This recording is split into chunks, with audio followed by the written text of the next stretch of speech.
జయ శ్రీకృష్ణ. శుక్లాంబరధరం విష్ణుం శశివర్ణం చతుర్భుజం ప్రసన్నవదనం ధ్యాయేత్ సర్వ విఘ్నోపశాంతయే. కృష్ణాయ వాసుదేవాయ దేవకీ నందనాయ చ నందగోపకుమారాయ గోవిందాయ నమో నమః. మహాకవి శ్రీ బమ్మెర పోతనామాత్య ప్రణీత శ్రీ మహాభాగవతం చదువుతున్నాం. పంచమ స్కంధం ద్వితీయ శ్వాసంలో ఉన్నాం. సుఖ మహర్షి పరీక్షణ్ మహారాజుకి భూగోళిక నైసర్గిక స్వరూపాన్ని అంతా కూడా వివరించారు. అలా వివరిస్తున్నప్పుడు పరీక్షణ్ మహారాజు సుఖ మహర్షిని మళ్ళీ ఇంకొక ప్రశ్న వేశారు. ఈ భారత వర్షం అనేది ఎలా ఉంది, భారత వర్షంలో నైసర్గిక స్వరూపం ఎలా ఉంది అని. ఇది ఈ భాగవత గాథను సుఖ మహర్షి పరీక్షణ్ మహారాజుకు తెలియచేస్తున్నారని సౌనకాది మహర్షులకు సూత మహర్షి వివరిస్తున్నారు. భారత వర్షమునందుల సారాంశములైన పుణ్య శైలంబులు గంభీర ప్రవాహములు గల వారయ నెరగింతు వాని నవనీనాథ. ఓ పరీక్షణ్ మహారాజా, భారత వర్షంలో ఎన్నో పుణ్యమైన శైలాలు ఉన్నాయి, గంభీరంగా ప్రవహించే అనేకమైన నదులు ఉన్నాయి. వాటన్నిటి గురించి నేను నీకు తెలియచేస్తాను విను అని సుఖ మహర్షి పరీక్షణ్ మహారాజుకి చెప్తున్నారు.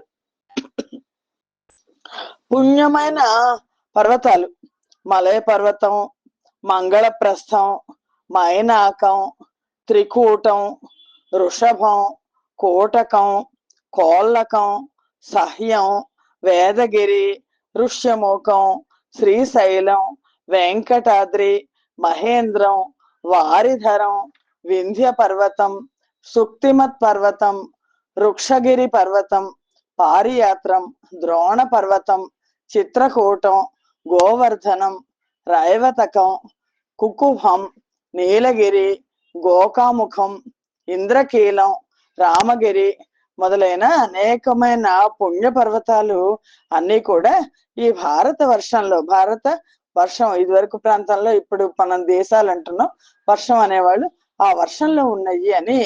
ఈ భారత వర్షంలో, జంబూ ద్వీపంలో భారత వర్షంలో అనేకమైన పవిత్రమైన నదులు కూడా ఉన్నాయి.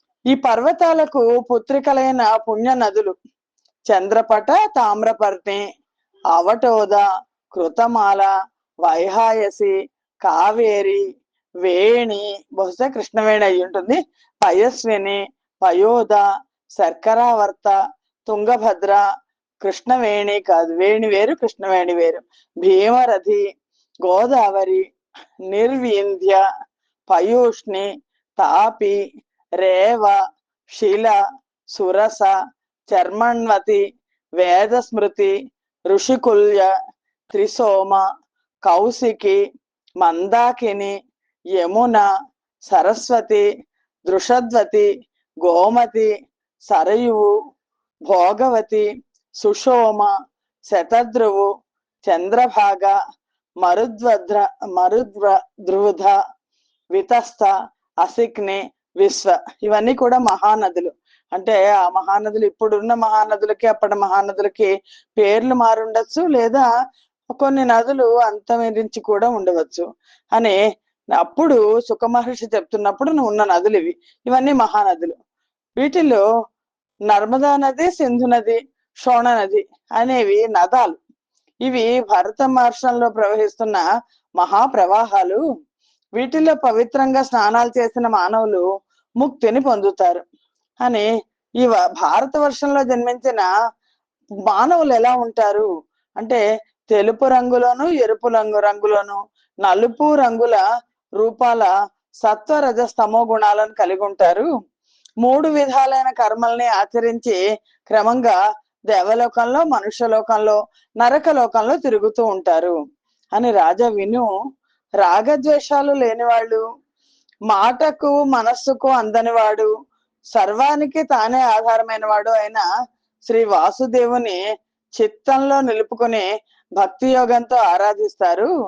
ఆ మహాత్ములు అవిద్య అనే ముడిని నశింప చేసుకోవడం వల్ల వారు పరమ భాగవతోత్తములు పొందే ఉత్తమ గతిని పొందుతారు. అందుకని భారత వర్షంలో మహాపురుషులు సంచరిస్తుంటారు. భారతవర్షం ఎంతో ఉత్తమమైందని మహాపురుషులు ఈ భారతవర్షాన్ని ఇలా స్తుతిస్తారు అని ఆ సుఖ మహర్షి భారతవర్షాన్ని గురించి, ఇప్పుడున్న భారతదేశాన్ని గురించి ఆ పరీక్షణ్ మహారాజుకి తెలియజేస్తున్నారు. ఎలాగా? భారత వర్ష జంతువుల భాగ్యములేమని చెప్పవచ్చు, నీ భారత వర్షమందు హరి పల్మరు బుట్టుచు జీవకోటికిన్ ధీరత తోడదత్వం ఉపదేశము చేయుచు జలిమి చేయుచున్ నారయు బాంధవాకృతి కృతార్థుల చేయుచునుండునెంతయున్. ఎంత పుణ్యం చేసుకుందో ఈ ప్రాంతము. భారతవర్షంలో జన్మించిన వాళ్ళ భాగ్యాన్ని చెప్పడానికి సాధ్యం కాదు. ఎందుకు అంటే వారి భాగ్యమే భాగ్యం. ఈ భారతవర్షంలో శ్రీహరి అనేక సార్లు అవతరించారు, జీవులకు తత్వాన్ని ఉపదేశిస్తున్నారు. శ్రీహరి ఇక్కడికి దిగి వచ్చి ప్రాణులతో స్నేహం చేసి బంధువుగా ఉండి వారి కష్ట సుఖాల్లో పాలు పంచుకొని కృతార్థుల్ని గావిస్తున్నారు అని చెప్పి, తన జన్మ కర్మములను గొనియాడడి వారికెల్ల గోరిన వెల్లందనియగ నొసుగుచు మోక్షం వనయము కృపసేయు కృష్ణు డవనీనాథ. ఓ రాజా, శ్రీకృష్ణుడు తన అవతారాలను లీలా విలాసాలను తాత్విక దృష్టితో తెలుసుకొని ఆనందాన్ని పొందేవారికి, స్తుతించే వారికి దయతో అన్ని కోరికలను తీరుస్తూ మోక్షాన్ని ప్రసాదిస్తాడు అని. అందువల్ల భారతవర్షంలోని జనులకు సాధ్యం కానిది ఏదీ లేదు. నారాయణుణ్ణి స్మరించడం వల్ల అన్ని పాపాలు నశిస్తాయి. నారాయణ స్మరణ లేని యజ్ఞం, తపస్సు, దానం మొదలైనవేవి కూడా పాపాలని అణచలేవు. ఇతర ప్రదేశాలు మనం తీసుకుంటే బ్రహ్మకల్పం చివరి దాకా ఉన్న అన్ని ప్రదేశాల్లోనూ మళ్ళా జన్మ ఎత్తాలి అనే భయం తప్పదు, సుఖం ఉండదు వాళ్ళకి. కానీ భారతవర్షంలో ఒక్క క్షణం చాలు, మనస్ఫూర్తిగా సర్వసంగ పరిత్యాగం చేస్తే అతడు పురుష శ్రేష్ఠుడు అవుతాడు. అలాంటి పురుష శ్రేష్ఠుడికి నారాయణుడి యొక్క పాదాల దగ్గర చిరమైన స్థానం, శాశ్వతమైన స్థానం ఎంతో సులభంగా లభిస్తుంది. కాబట్టి ఇంత ఉత్తమమైన ఈ భారతవర్షంలోనే జన్మించాలి అని మహాత్ములందరూ కోరుకుంటారు. ఇంకా మరో విషయం గుర్తుంచుకో, ఆ దేవేంద్ర లోకమైనా సరే, స్వర్గమైనా సరే, అక్కడ విష్ణు కథల వాసన లేకపోయినా, సజ్జనులైన మహాభక్తులు అక్కడ ఉండకపోయినా, ఆ నేలపై యజ్ఞేశ్వరుడైన విష్ణుని మహోత్సవాలు లేకపోయినా ఆ లోకంలో మాత్రం ఉండకూడదు. ఈ భారతవర్షంలో ఏ జీవులు భగవంతుడిని ఆరాధించడానికి అక్కడికి వచ్చే కర్మేంద్రియాలని జ్ఞానేంద్రియాలని కలిగొండి కూడా, దానికి ఉపయోగించదగిన ద్రవ్యాలు కలిగొండి కూడా, మనుష్య జన్మ పొందుండి కూడా భక్తితో భగవంతుడిని ప్రేమించి ముక్తి కోసం ఎవరైతే ప్రయత్నించారో అలాంటి వాళ్ళు ఎప్పుడో ఒకప్పుడు వేటగాడి వల్ల పడ్డ మృగంలాగా తమకు తామే బంధాల్లో పడిపోయి చచ్చిపోతారు, మళ్ళా పుడతారు, మళ్ళా బంధనాన్ని పొందుతారు. ఈ భారతవర్షంలో ప్రజలు శ్రద్ధగా అనుష్ఠించే యజ్ఞాలలో హవిస్సులను వేస్తారు కదా, అనేక నామాలతో ఆ పుండరీకాక్షుణ్ణి ఆవాహన చేస్తూ హవిస్సులను అర్పిస్తారు. పరమేశ్వరుడు వాటిని అందుకొని తనపై వారికి అధిక భక్తి కలిగేట్టు అనుగ్రహిస్తాడు. మానవుడికి భక్తి రావాలన్నా పరమేశ్వరుడి కృపే ఉండాలి. ఇటు వచ్చి భక్తిగా ధ్యానం చేయాలి, జపం చేయాలి, నామపారాయణ చేయాలి, ఇవన్నీ చేయాలి. అలా చేస్తే భక్తి వస్తుంది. భారతవర్షం యజ్ఞభూమి కదా, యజ్ఞేశ్వరుడైన సర్వేశ్వరుడు అక్కడి ప్రజలకు భక్తియుక్తమైన యజ్ఞ కర్మలకు ప్రీతి చెంది కరుణించి భారతదేశ వర్షంలో ఉన్న ప్రజలకు ఇహ పర సౌఖ్యాలన్నిటిని కూడా అనుగ్రహిస్తాడు. అందుకని భారతదేశం ధర్మభూమి అయింది, పుణ్యభూమి అయింది, కర్మభూమి కూడా అయింది అని. సగరుని కొడుకులు జంబూ ద్వీపంలో అశ్వమేధం కోసం విడవబడ్డ యాగాశ్వాన్ని వెతుక్కుంటూ పోవడం వల్ల వాళ్ళు భూమిని తవ్వాల్సి వచ్చింది. దాంతో జంబూ ద్వీపానికి 8 ఉపద్వీపాలు ఏర్పడ్డాయి. అవి స్వర్ణప్రస్థం, చంద్రశుక్లం, ఆవర్తనం, రమణకం, మందేహారుణం, పాంచజన్యం, సింహళం, లంక అనే పేర్లతో ఉన్నాయి. భారతవర్షం మోక్షాన్ని పొందడానికి అనువైన కర్మభూమి, యజ్ఞభూమి. మిగిలిన వర్షాల్లో ఇంద్రియ సుఖం చాలా ఎక్కువ. దానివల్ల భగవత్ స్ఫురణ నశిస్తుంది. దానివల్ల వర్షాల్లో కల్పాంతం వరకు ఉన్న ప్రయోజనం ఏం లేదు, ఫలితం లేదు, మళ్ళా పుట్టుక తప్పదు.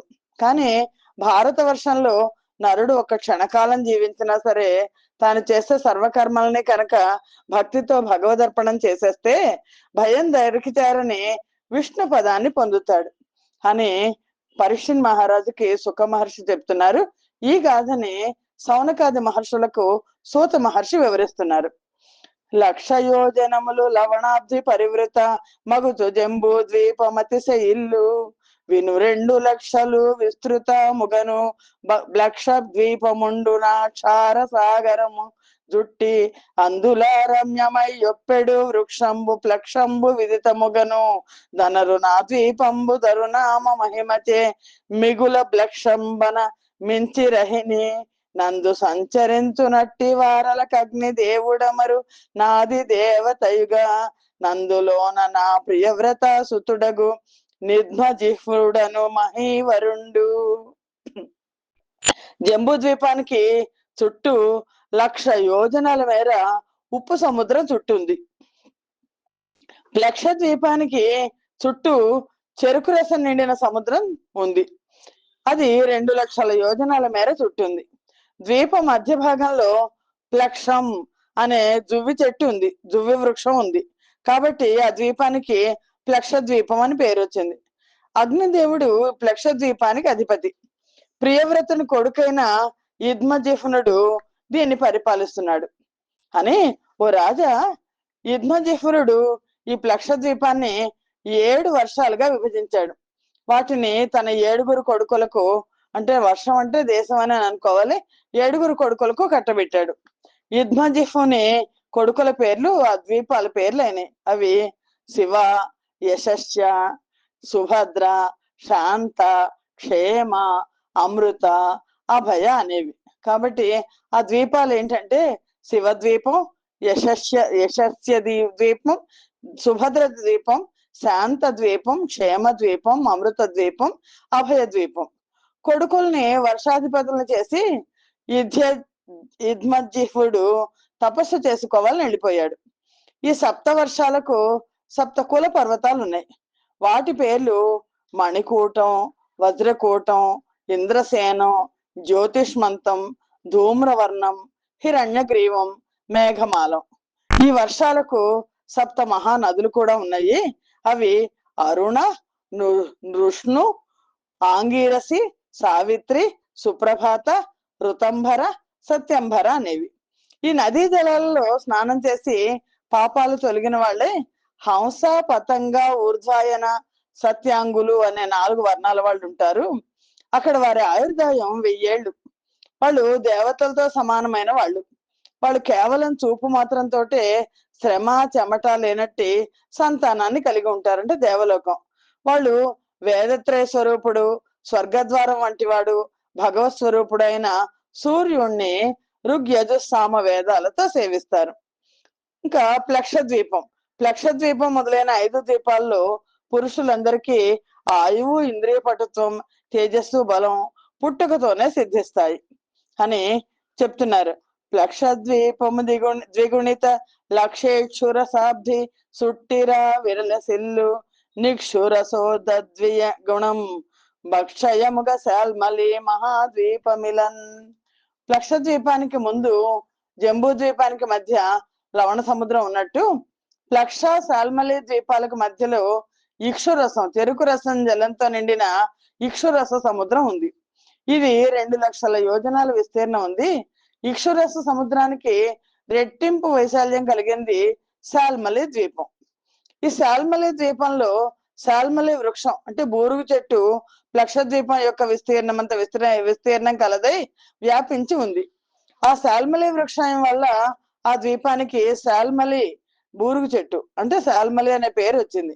ఈ వృక్షం మూలలో వేదాలే అవయవాలుగా గల పతత్రి రాజు అంటే పక్షిరాజైన గరుత్మంతుడు నివసిస్తూ ఉంటాడు. ఈ శాల్మలి ద్వీపానికి యజ్ఞబాహు పాలకుడు.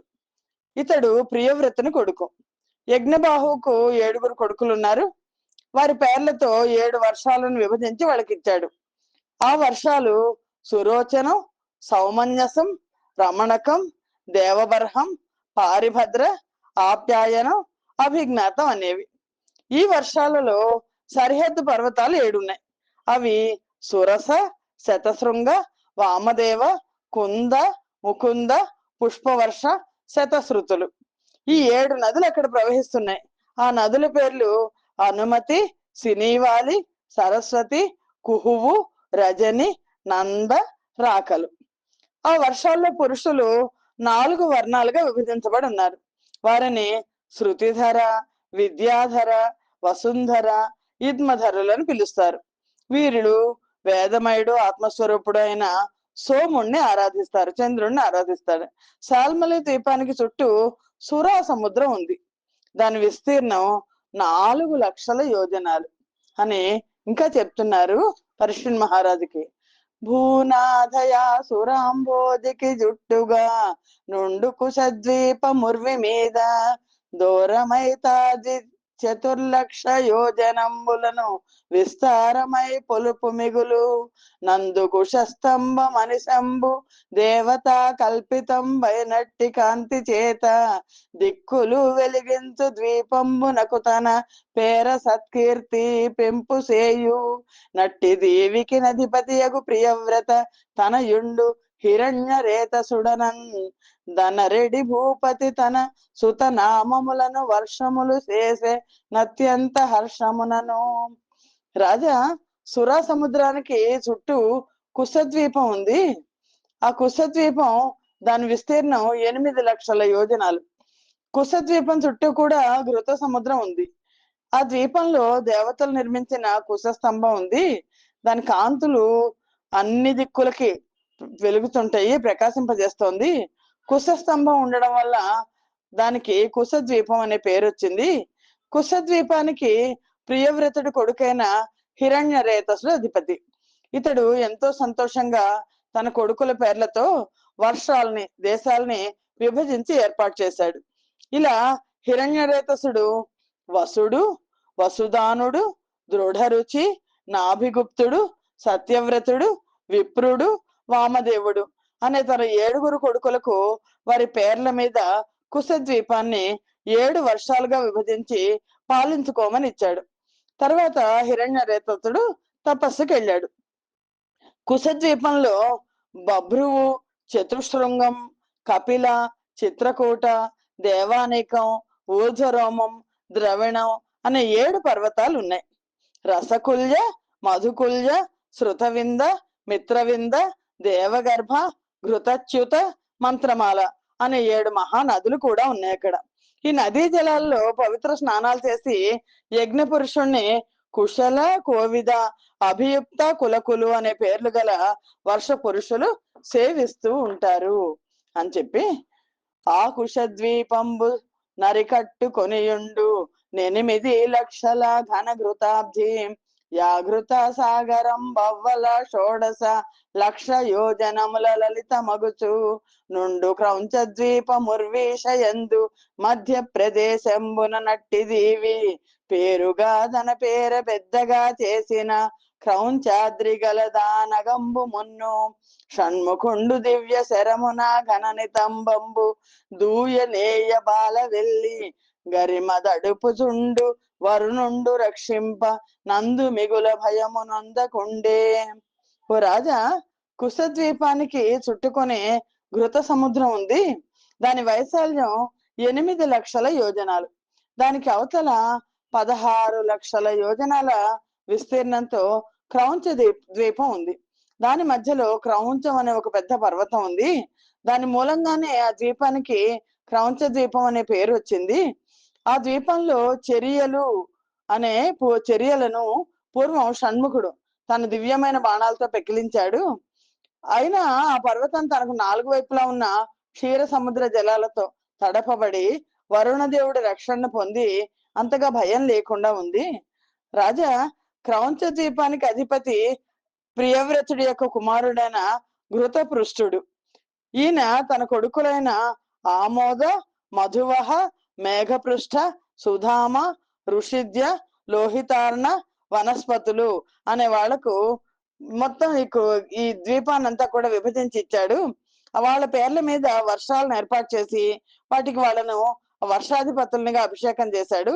ఇలా చేసి పరమ కళ్యాణ గుణాలతో నెలకొని ఉన్న శ్రీహరి యొక్క పాదపద్మాలను సేవిస్తూ ఉండడం కోసం తపస్సు చేసుకోవడానికి వెళ్ళిపోయాడు.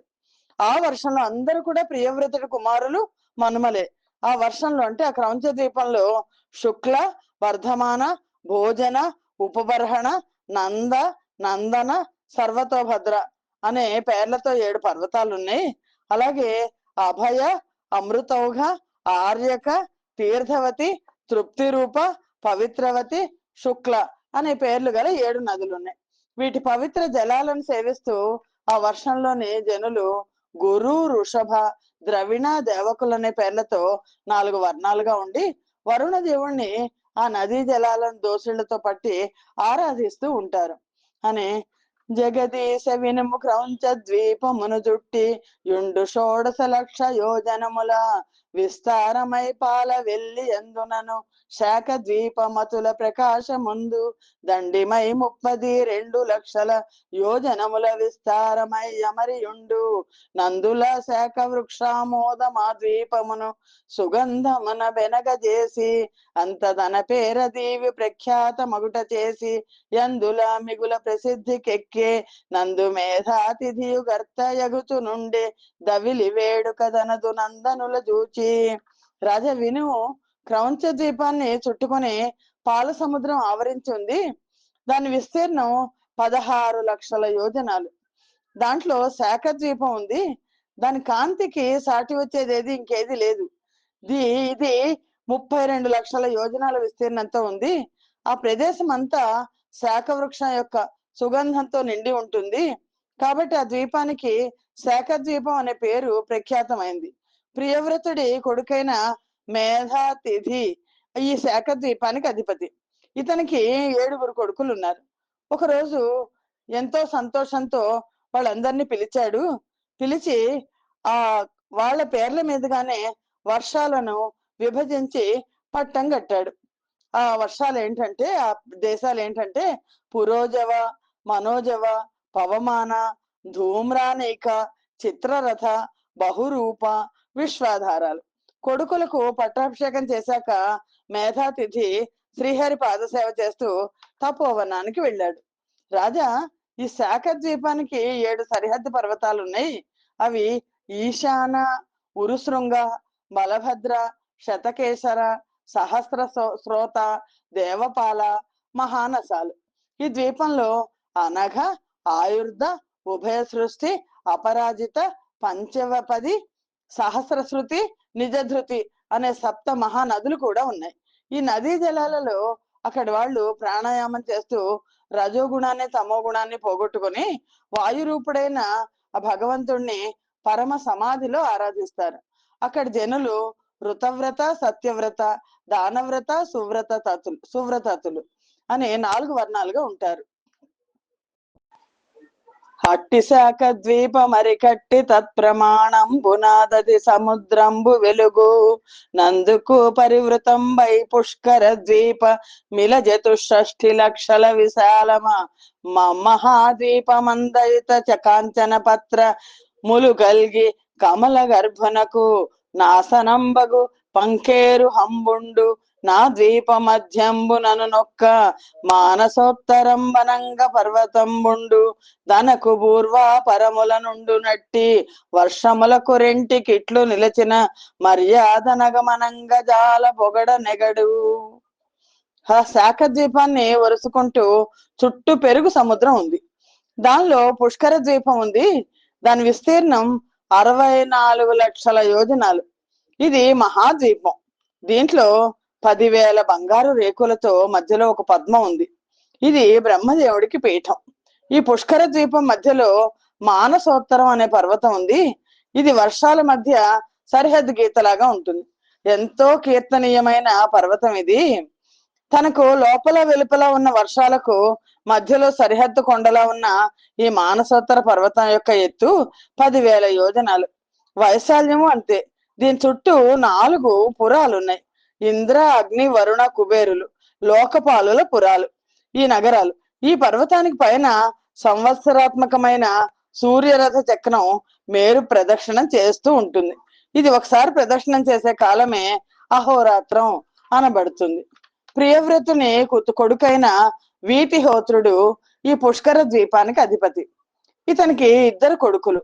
వాళ్ళ పేర్ల మీదుగానే 2 వర్షాలుగా రమణక, ధాతక పేర్లతో విభజించి వాళ్ళకి అభిషేకం చేశాడు. తర్వాత గతంలో వారి మార్గాన్ని అనుసరించి భగవంతుడి సేవ కోసం, తపస్సు కోసం వెళ్ళిపోయాడు. మనుజేశ్వర యావర్షంబునప్పుడు సంచరించు పురుషులు పద్మాసనుదగ సకర్మకారాధన సేయుదురచల బుద్ధి తాత్పర్యమునన్. రాజా, పుష్కర ద్వీపంలో ప్రజలు వేదోక్త కర్మలతో సుస్థిరమైన బుద్ధి పెట్టి తత్పరత కలిగి ఎప్పుడూ పద్మాసనుడైన చతుర్ముఖుణ్ణి ఆరాధిస్తుంటారు. ధరణి వల్లభ విను పుష్కరమను ద్వీపమున లేరు చాతుర్వర్ణ్యుల్ పరగగ భేదములేకే సరసత సములగుదురందు సకల జనంబుల్. ఈ ద్వీప జనులు 4 వర్ణాల వారు. వాళ్ళలో లేరు. వాళ్లకు తక్కువలు ఎక్కువలు ఏమీ లేవు. ఎల్ల జనులు సమానత్వంతో కలిసిమెలిసి మెలిగేవాళ్ళు. రాజా, ఇప్పటిదాకా శుద్ధోదక సముద్రం వరకు ఉండే సప్తద్వీప రూపంగా ఉన్న భూమండలం అంతా వర్ణించాను నేను. పుష్కర ద్వీపాన్ని చుట్టుకొని 64 లక్షల యోజనాల విస్తీర్ణంతో శుద్ధోదక సముద్రం ఉంది. ఈ సముద్రానికి అవతల లోకాలోకం అనే పర్వతం ఉంది. ఇది వెలుగుకు చీకటికి మధ్యలో ఉండడం వల్ల దీనికి లోకాలోకం అనే పేరు వచ్చింది. శుద్ధోదక సముద్రానికి లోకాలోక పర్వతానికి మధ్యలో 8,39,00,000 యోజనాలకు విస్తరించి ఒక ప్రదేశం ఉంది. అది ఎలా ఉంటుందంటే బంగారు రంగులో అద్దంలాగా ఉంటుంది. దేవతలు ఉండడానికి వీలుగా ఉంటుంది. అక్కడ నేల మీద పెట్టిన ఏ వస్తువైనా తిరిగి తీసుకోవడం కుదరని పని. అది నున్నగా ఉండడం వల్ల ప్రతిదీ జారిపోతుంది, ఏది నిలబడదు, అలాగే కనబడదు కూడా. కనుక అక్కడ ఏ జంతువు నిలవలేదు. అక్కడ నుండి లోకాలోక పర్వతం 8 కోట్ల యోజనాలు. సూర్యుడు మొదలుకొని ధ్రువుడి వరకు ఉండే జ్యోతిర్మండలం యొక్క కిరణాలకు సరిహద్దుగా ఉన్నందున, ఆ తర్వాత మొత్తం అంతా కూడా చీకటి ఉన్నందున దానికి లోకాలోక పర్వతం అని పేరు వచ్చింది. భూమండలం మొత్తం సప్తద్వీపాలతో కూడి ఉన్న మొత్తం భూమండలం 50 కోట్ల యోజనాల విస్తీర్ణం ఉన్నది. దానిలో 4వ వంతు లోకాలోక పర్వతం యొక్క ప్రమాణం. దీనిలో సకల జగద్గురువైన బ్రహ్మ అంతర్యామియే ఉంటారు. బ్రహ్మదేవుడు వృషభము, పుష్కరచూడం, వామనం, అపరాజితం అనే పేర్లు గల 4 దిగ్గజాలను లోకాలను రక్షించడం కోసం నిలిపి ఉంచాడు అని. తనదు విభూతులై తనరినాయ దేవ బృంద తేజ శౌర్య బ్రోహణార్థ మై భగవంతుడు నాది దేవుండును నయన జగద్గురుండచ్యుతుండు సరిలేని ధర్మ విజ్ఞాన వైరాగ్యాదులైన విభూతుల నలరియున్న అట్టి విశ్వక్సేనుడాదిగా గలుగు పార్షదులతో గూడి ప్రశస్తమైన నిజవరాయుధ దోర్దండ నిత్య సత్వు డగుతునా పర్వతంబు పైన కిలలోక రక్షణార్థంబు కల్ప పర్యంతమతడు యోగ మాయా పరీతుడయ్యొప్పుచుండు.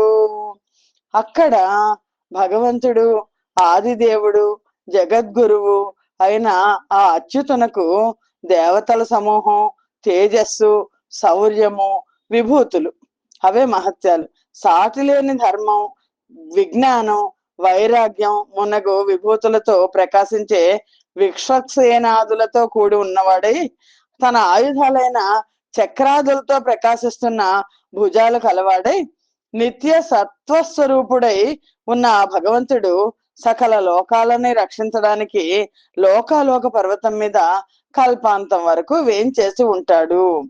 ఈ విధంగా వివిధాలైన ఈ లోకయాత్రలన్నీ భగవంతుడి చిచ్చక్తి స్వరూపిణి అయిన యోగ మాయ చేత విరచితాలు. ఇలా అనేక మంత్ర రహస్యాలతో ఈ లోకాలోక పర్వత శిఖరంపై ఉన్న భగవంతుడికి తప్ప ఆ పర్వతానికి ఆవల వైపు ఇతరులు ఎవరు సంచరించడానికి ఉండదు. సూర్యుడు బ్రహ్మాండ మధ్యమందు ఉన్నాడు. సూర్యుడి యొక్క అండగోళం యొక్క అంచులు రెంటికి 25 కోట్ల యోజనాల దూరం ఉంది. ఇలా ఉన్న సూర్యుడి వల్లనే దిక్కులు, స్వర్గము, మోక్షము, నరకము మొదలైనవన్నీ ఏర్పడుతున్నాయి. దేవతలకు, పాకేడు జంతువులకు, మనుష్యులకు, నాగులకు, పక్షులకు, గడ్డికి, లతలకు, పొదలకు, భూమి నుంచి మొలిచే సర్వ జీవ సమూహానికి కూడా సూర్యుడే ఆత్మగా ఉన్నాడు. కరమనురాగంబునని ధరణి మండలము సంవిధానం బెల్లన్ నరవర ఎరుగని చెప్పితి మరి చెప్పెద వినుము దివ్యమానం మెల్లన్. ఓ రాజా, నీ మీద ఉన్న అనురాగం కొద్దీ ఇప్పటిదాకా నీకు ఈ భూమండల వ్యవస్థను మొత్తం అంతా కూడా చెప్పాను. ఇప్పుడు స్వర్గలోకపు దివ్యమానాన్ని గురించి చెప్తాను విను అని పరీక్షణ్ మహారాజుకి సుఖ మహర్షి తెలియచేశారు. ఇక ముందర సుఖ మహర్షి పరీక్షణ్ మహారాజుకి ఖగోళ విషయ విజ్ఞానాన్ని గురించి తెలియజేస్తారు. ఈ సంచికని ఇక్కడితో ఆపు చేద్దాం. స్వస్తి ప్రజాభ్య పరిపాలయంతాం న్యాయేన మార్గేణ మహిం మహేషాః గోబ్రాహ్మణేభ్యః శుభమస్తు నిత్యం లోకాః సమస్తాః సుఖినో భవంతు. సర్వం శ్రీకృష్ణార్పణమస్తు. యదక్షర పదభ్రష్టం మాత్రాహీనం తు యద్భవేత్ తత్సర్వం క్షమ్యతాం దేవ నారాయణ నమోస్తుతే. శ్రీమన్నారాయణ నమోస్తుతే. జయ శ్రీకృష్ణ.